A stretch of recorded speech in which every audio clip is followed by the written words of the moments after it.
পরিশ্রম যে কখনো বিফলে যায় না, আজ আমরা এমনই একটা গল্প দেখব। এক গ্রামে মনির নামে এক দরিদ্র খামারির ছেলে থাকত।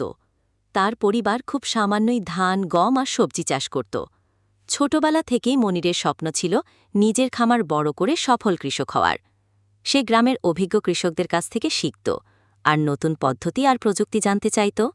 মনির প্রতিদিন ভোরে উঠত, মাঠে খাটত আর রাতে পরিকল্পনা করত। সে ভালো বীজ বাছতে, নতুন সেচের পদ্ধতি আর জমি উর্বর করার নতুন কৌশল শিখল। কয়েক বছরের কঠিন পরিশ্রমের পর তার খামার ধীরে ধীরে ফলন দিতে শুরু করল। ধান, সবজি আর ফলের ভালো ফসল হল। সময় যাওয়ার সাথে সাথে মনির গ্রামের অন্যান্য খামারিদের কাছে আদর্শ হয়ে উঠল।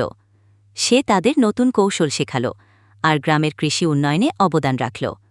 এই গল্প থেকে আমরা এটা শিখলাম যে পরিশ্রম আর নতুন প্রযুক্তি গ্রহণ করলে যে কেউ নিজের জীবনে উন্নতি আনতে পারে।